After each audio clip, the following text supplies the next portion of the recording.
Welcome to 10-Minute Murder, brief and bingeable true crime. My name is Joe, I'm the host, and thank you so much for joining today. Last week I was having a conversation with someone, like face-to-face conversation, not internet conversation. I feel like we have to differentiate the two nowadays, mouth words versus internet words. But I was having a conversation with someone about how to trust people, people that are just untrustworthy in general versus psychopaths. And now I understand this is a murder podcast, but I'm not saying that people that are untrustworthy are necessarily murderers. I'm not saying that psychopaths are murderers. I'm saying I had a conversation with someone about how to trust people and how they trust people. And they gave me their measuring stick, and it's one question that you ask someone and you just slip it in the middle of a conversation. This determines how they trust someone. And here's the question that they ask. Did you cry during The Land Before Time? And here's the answer key if you plan to use this in your own life. The correct response is obviously. Because if you did not cry when Littlefoot's mother died, then you might have some things to work through. And like I said, that is their measuring stick. I haven't actually tried that out myself. But if you know me and you're listening to this and I ask you that question, spoiler alert, I'm trying to figure out if I can trust you or not. And by the way, I think you could use All Dogs Go to Heaven or Charlotte's Web. Either of those you could substitute with The Land Before Time. I think it'll still work the same. All right, before we get going with your story today, if you are a new listener to 10-Minute Murder, I love that you're here. Make sure you hit the subscribe button wherever you like to listen to podcasts, probably where you're listening right now. If you're listening on YouTube, there are tons more episodes available on actual podcasting apps. All of the episodes don't get pushed to YouTube. So if you run out and you want to listen to more, any podcast listening app will have all of the episodes. Connect with 10-Minute Murder on social media. Also, if you have friends and they're also into true crime stories, let them know about 10-Minute Murder. That will make my day. Links for all of that are in the show notes of this episode, as well as at 10minutemurder.com. Now to the story that BTW, the movie Jennifer's Body, was very loosely based on.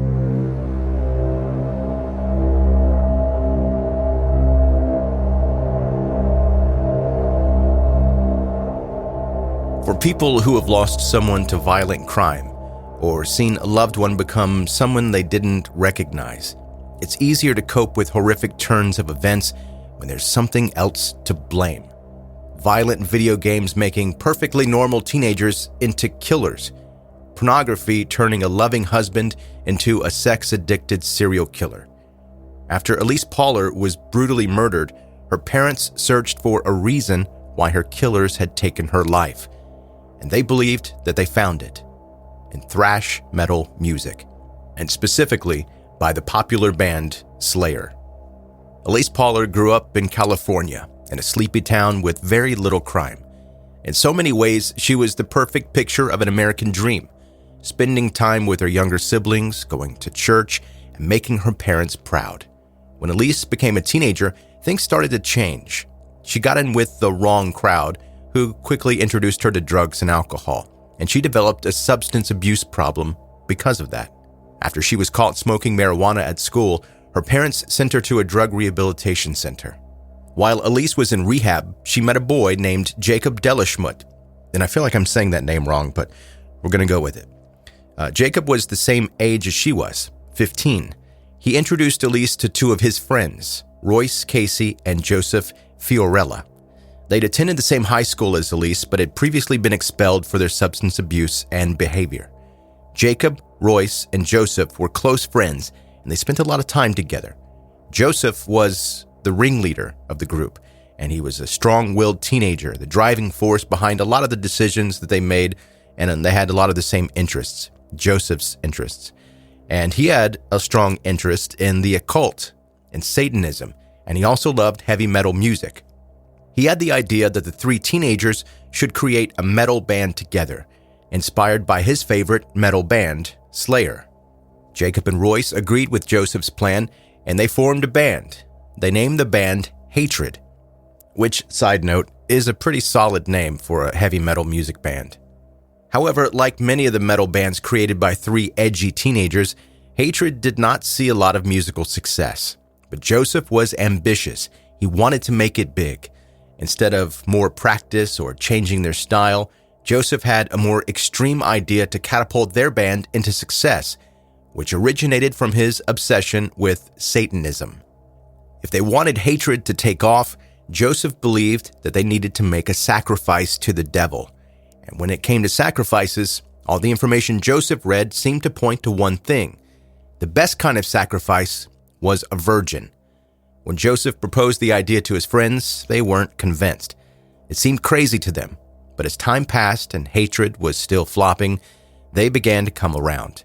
As the three boys began to plan their sacrifice to the devil, they realized that they knew the perfect person already, a young girl who they believed was a virgin and who trusted them and believed they were her friends. Their victim, they decided, was going to be Elyse Pahler. On the 22nd of July, 1995, 15-year-old Elyse disappeared into thin air. There were no clues, no sightings, and no indication as to where she had gone. With no leads to guide the investigation, the case went cold, and for the following 8 months, it stayed that way. After almost 1 year of Elyse's parents desperately hoping that their daughter was still alive, the police station received a strange visit from a teenage boy. It was Royce Casey, who was 17 years old at the time. He told them that he knew where Elyse was. Police were doubtful until Royce took them to a patch of woodland close to Elyse's house. When they uncovered Elyse's badly decomposed remains, the police knew that Royce had been telling the truth the whole time, and now they needed to figure out what happened to Elyse. But they didn't need to investigate very much. The kid in front of them told them everything they needed to know. Royce confessed that he had been one of Elyse's killers, but he had two accomplices, Jacob Delaschmut and Joseph Fiorella.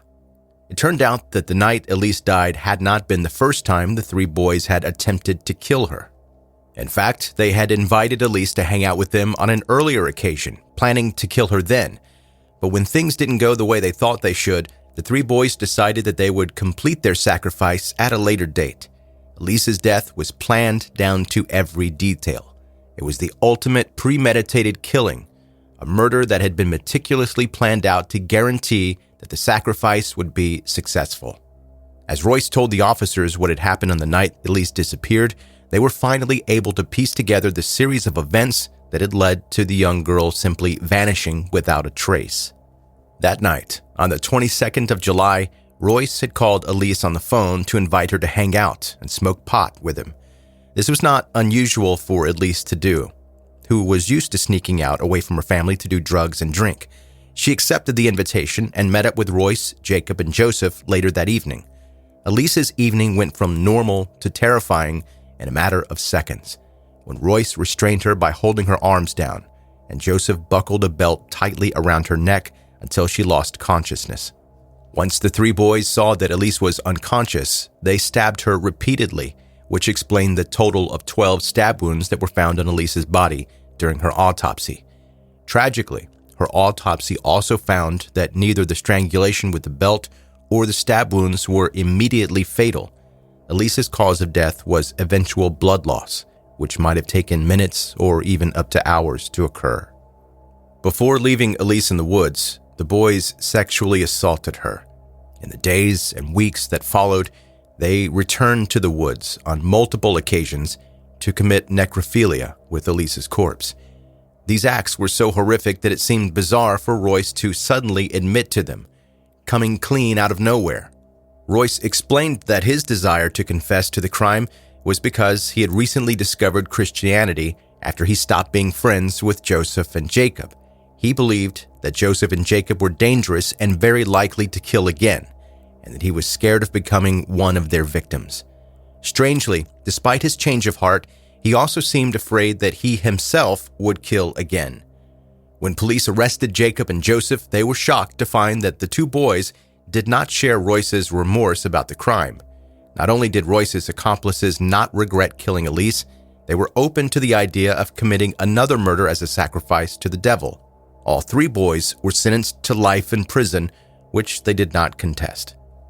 When Elyse's three killers admitted that music from their favorite thrash metal band Slayer had been part of their inspiration for killing her, Elyse's parents made an unusual move. They filed a lawsuit against Slayer for creating music with lyrics that supposedly encouraged violence, killing, and worshiping the devil. After the case was dismissed, the Pahlers went on to file a second lawsuit against Slayer, this time for distributing harmful material to minors. One of the killers, Jacob, gave his thoughts on the lawsuit in an interview.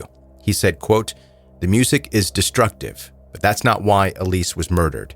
She was murdered because Joseph was obsessed with her and obsessed with killing her."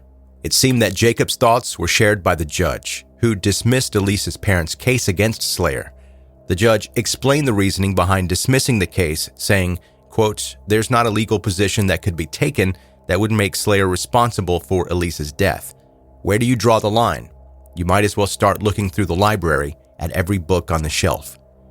This is the same conclusion seen in most cases where a bereaved parent or loved one blames something like violent music or video games or pornography for turning somebody into a murderer.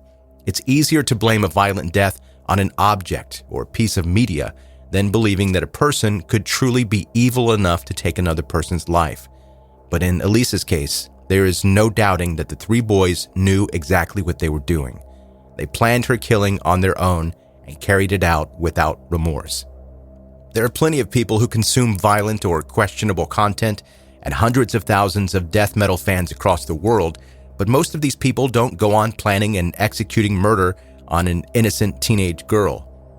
There are three things to blame for Elyse Pahler's death: the actions of Jacob, Joseph, and Royce.